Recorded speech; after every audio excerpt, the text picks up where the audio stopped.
Welcome to my channel. Krishna ஜெயந்திக்கு என்னெல்லாம் recipe பண்ணோம், எப்படி டே போச்சுன்னு இந்த வீடியோவில் பார்க்கலாம்.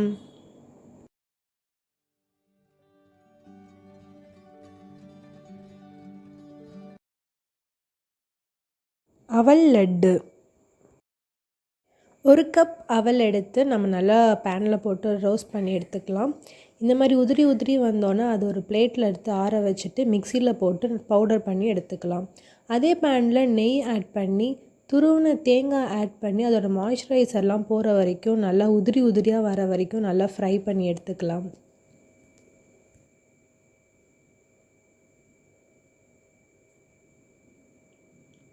இதையும் தனியாக எடுத்து வச்சுட்டு அதே பேனில் மறுபடியும் ஒரு ஸ்பூன் நெய் விட்டு நம்மக்கிட்ட இருக்கிற நட்ஸ் எல்லாமே ரோஸ்ட் பண்ணி எடுத்துக்கலாம்.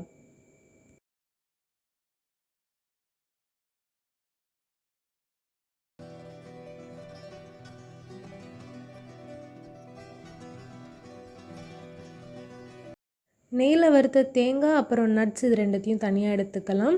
அவல் நம்ம மிக்சியில் போட்டு பவுடர் பண்ணியிருக்கோம், அதையும் இதில் ஆட் பண்ணிக்கலாம். இப்போ ஸ்வீட்டுக்கு தேவையான நாட்டு சக்கரை நான் ஆட் பண்ணிக்கிறேன். நீங்கள் வெல்லம் கூட சேர்த்துக்கலாம். அதே சூட்டோடு நீங்கள் லட்டு பிடிச்சிங்கன்னா ஈஸியாக வந்துடும்.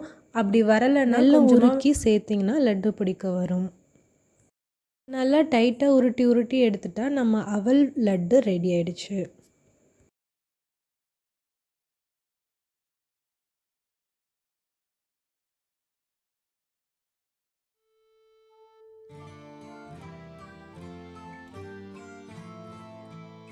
நாங்கள் பண்ண செகண்ட் ரெசிபி கேரட் அல்வா.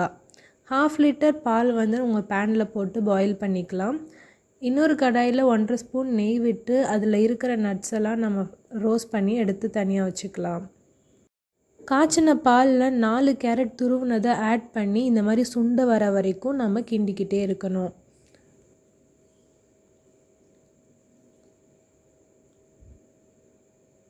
நல்லா திரண்டு வரணும், அது வரைக்கும் நம்ம கிண்டிகிட்டே இருக்கணும்.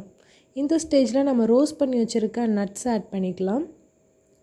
3-4 ஏலக்காய் தட்டி வச்சுருக்கேன், அதையும் ஆட் பண்ணிக்கலாம். டேஸ்ட்டுக்கும் ஃப்ளேவருக்கும் குங்குமப்பூ ஆட் பண்ணிக்கலாம்.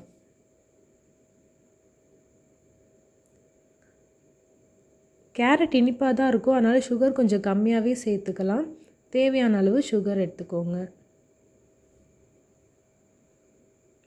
இது எல்லாமே போட்டு மிக்ஸ் பண்ணிகிட்டே இருந்தால் அந்த சுகர் மெல்ட் ஆகி கொஞ்சம் அகெயின் அது சுருண்டு வர வரைக்கும் நம்ம மிக்ஸ் பண்ணிகிட்டே இருக்கணும். லாஸ்ட்டாக ஒரு ஸ்பூன் நெய் சேர்த்துட்டா கேரட் ஹல்வா ரெடி.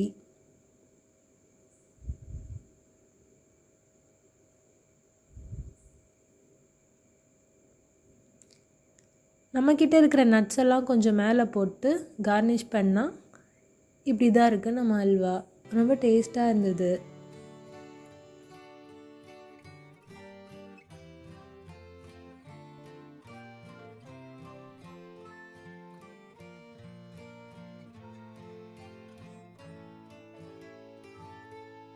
நம்ம தேர்ட் ரெசிபி அவல் பாயாசம். அவல் பாயாசம் பண்ண ஒரு பேனில் ஒரு ஸ்பூன் நெய் விட்டுக்கலாம். அதில் நம்மக்கிட்ட இருக்கிற நட்ஸ் எல்லாம் எப்பவும் போல் ரோஸ்ட் பண்ணி எடுத்துக்கலாம். இதுக்கு முக்கியமான விஷயமே இந்த மாதிரி தேங்காய் பீஸாக கட் பண்ணி நம்ம நெய்லேயே வறுக்கணும். இதுதான் அதோட ஃப்ளேவர் என்ஹான்ஸ் பண்ணி கொடுக்குமே. இதை தனியாக எடுத்து வச்சுக்கலாம். அதே பேனில் கொஞ்சம் நெய் விட்டு நான் சிகப்பு அவல் எடுத்திருக்கேன். நீங்கள் எந்த அவல் வேணாலும் எடுக்கலாம். இது கொஞ்சம் ஹார்டாக இருக்கும். ஆனால் இந்த அவலை நல்லா நெய்லேயே நல்லா உதிரி உதிரியாக வர வரைக்கும் நான் ஃப்ரை பண்ணி எடுத்துக்கிட்டேன். இது கூட காய்ச்சி ஆற வச்ச பால் ஆட் பண்ணிக்கிட்டேன். 1 கப் பாலுக்கு 1 கப் தண்ணி நான் ஆட் பண்ணி அந்த அவல் வேக வச்சேன். அந்த அவல் வேகத்துக்கு ஒரு 15 to 20 minutes ஆச்சு. நம்ம சாதம் செக் பண்ணுற மாதிரி ஒரு அவலாக எடுத்து நசுக்கி பார்க்கணும். அது நல்லா மசிஞ்சு வந்துச்சுன்னா வெந்துருச்சுன்னு அர்த்தம். ஆனாலுமே அவல் முழுசாக தான் இருக்கும். சிகப்பு அவல் பண்ணுறீங்கன்னா இதுலேருந்து ஒரு 3/4 அவல் நம்ம மிக்சியில் போட்டு 3-4 பல்ஸ் எடுத்து வச்சுக்கணும். அப்போ தான் அது ஸ்மூத்தாக வரும் பாயாசம் மாதிரி. ஒயிட் அவல் பண்ணுறீங்கன்னா இந்த ப்ரொசீஜர் நீங்கள் ஸ்கிப் பண்ணிக்கலாம்.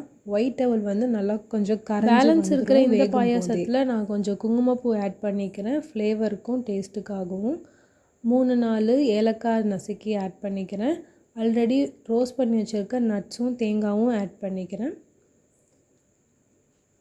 கண்டென்ஸ் மில்க் இது ஆப்ஷனல் தான். இது ஆட் பண்ணால் டேஸ்ட் இன்னும் நல்லாயிருக்கும். ஆட் பண்ணலனாலும் இந்த பாயாசம் நல்லாயிருக்கும். கண்டென்ஸ் மில்கில் அவங்களே சுகர் ஆட் பண்ணியிருப்பாங்க. ஸோ சுகர் வந்து நீங்கள் கம்மியாக சேர்த்துக்கோங்க கண்டென்ஸ் மில்க் சேர்த்துக்கிட்டிங்கன்னா. எனக்கு தேவையான இனிப்பு நான் சேர்த்துக்கிட்டேன்.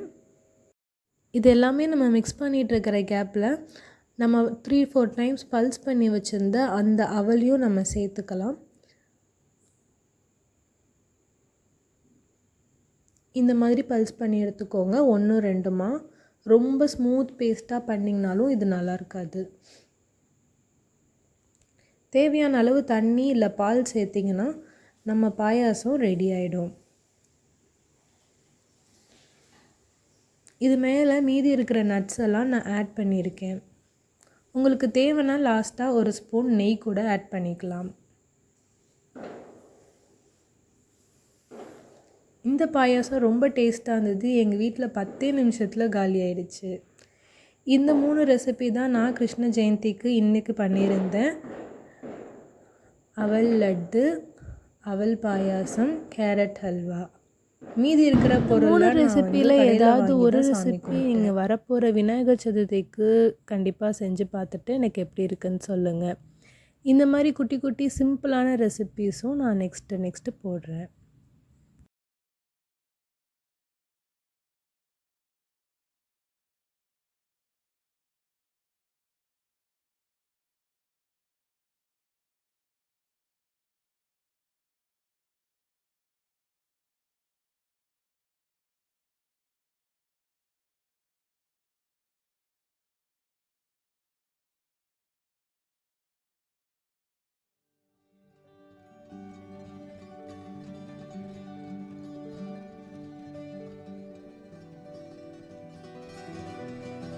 என்கிட்ட இருக்கிற சாமி ஃபோட்டோ அந்த சாமி ஸ்டாச்சுக்கு ஏற்ற மாதிரி நான் என்கிட்ட இருக்கிற பூவெல்லாம் இந்த மாதிரி கட்டி எடுத்துக்கிட்டேன்.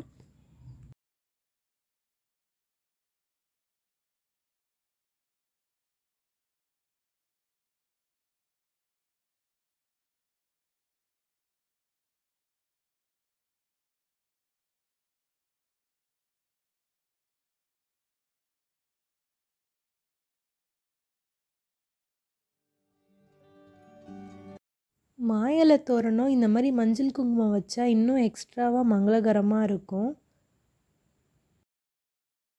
மாயிலை தோரணம் எதனால் கட்டுறோன்னா அதில் நிறைய பாசிட்டிவிட்டி இருக்குது. அந்த பாசிட்டிவ் எனர்ஜிலாம் நம்ம வீடு ஃபுல்லும் இருக்கணும் அப்படின்றதுக்காக தான் நல்ல விசேஷமான நாள்லலாம் நம்ம அடிக்கடி மாயிலை தோரணம் கட்டுறோம்.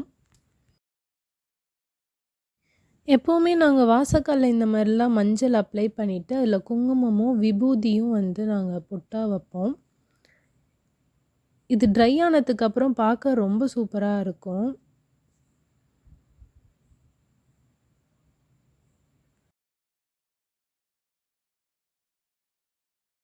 நீங்களும் வீட்டில் விசேஷம்னா எப்போவுமே வாசக்காலுக்கு ஃபஸ்ட் ப்ரிஃபரன்ஸ் கொடுங்க. எப்போவுமே சாமி வாசல்லேருந்து தான் உள்ளே போகிறதுனால வாசலையும் நம்ம வந்து கேர் பண்ணிக்கணும்.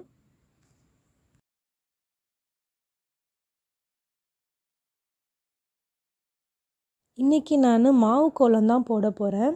மாவு ஆல்ரெடி அரைச்சி வச்சுருந்தேன். அரிசியை ஊற வச்சு அதை அரைச்சி வச்சுருக்கேன். அதில் ஒரு சின்ன துணி ஒன்று போட்டு அதை வச்சு தான் நம்ம வந்து கோலம் போட போகிறோம். துணி வச்சு போடும்போது இந்த மாதிரி கொஞ்சம் நல்லா லென்த்தியாக வரும்.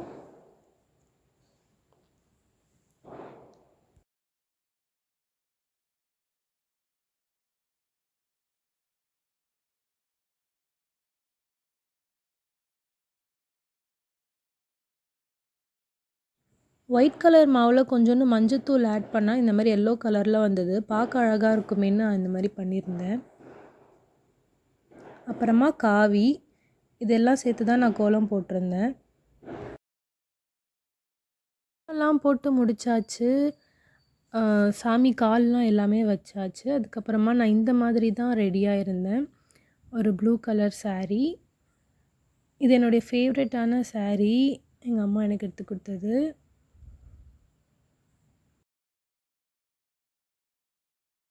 பூஜை ரூம்லேருந்து சில சாமி சிலையெல்லாம் நான் பக்கத்தில் எடுத்து வச்சுருந்தேன். ரொம்ப கச்சமுச்சான்னு இருக்கக்கூடாது அப்படின்னு. அந்த கோலம் கூட அழகாக தெரியணும் அப்படின்றதுக்காக நான் பக்கத்தில் எடுத்து வச்சுருந்தேன். அங்கேயும் நான் விளக்கேற்றிருந்தேன்.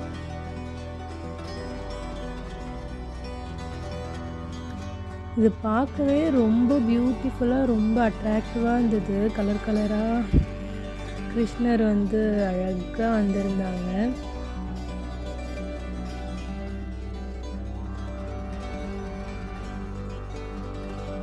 நான் கடையிலேருந்து முறுக்கு, குலாப் ஜாமுன், சீடை, பொரி உருண்டை, கடல உருண்டை இதெல்லாம் வாங்கியிருந்தேன். அது கூட கொஞ்சம் ஃப்ரூட்ஸும் வச்சு நம்ம செஞ்சதும் வச்சு இந்த மாதிரி தான் நாங்கள் ரொம்ப ஹாப்பியாக எங்கள் கிருஷ்ண ஜெயந்தியை ஸ்பெண்ட் பண்ணோம். எங்கள் வீட்டில் எல்லாமே கம்ப்ளீட் பண்ணிட்டு எங்கள் அம்மா வீட்டுக்கு போயிருந்தோம். அங்கேயும் போய் சாமி கும்பிட்டு அங்கேயும் அவங்க செஞ்ச பிரசாதம்லாம் சாப்பிட்டோம். இந்த மாதிரி தான் எங்கள் கிருஷ்ண ஜெயந்தி நல்லபடியாக போச்சு. இந்த வீடியோ உங்களுக்கு பிடிச்சிருந்தா எனக்கு ஒரு லைக் பண்ணுங்கள். எனக்கு ரொம்ப மோட்டிவேட்டடாக இருக்கும். இந்த மாதிரி இன்னொரு வீடியோவோட நெக்ஸ்ட் உங்களை பார்க்குறேன். Until then by.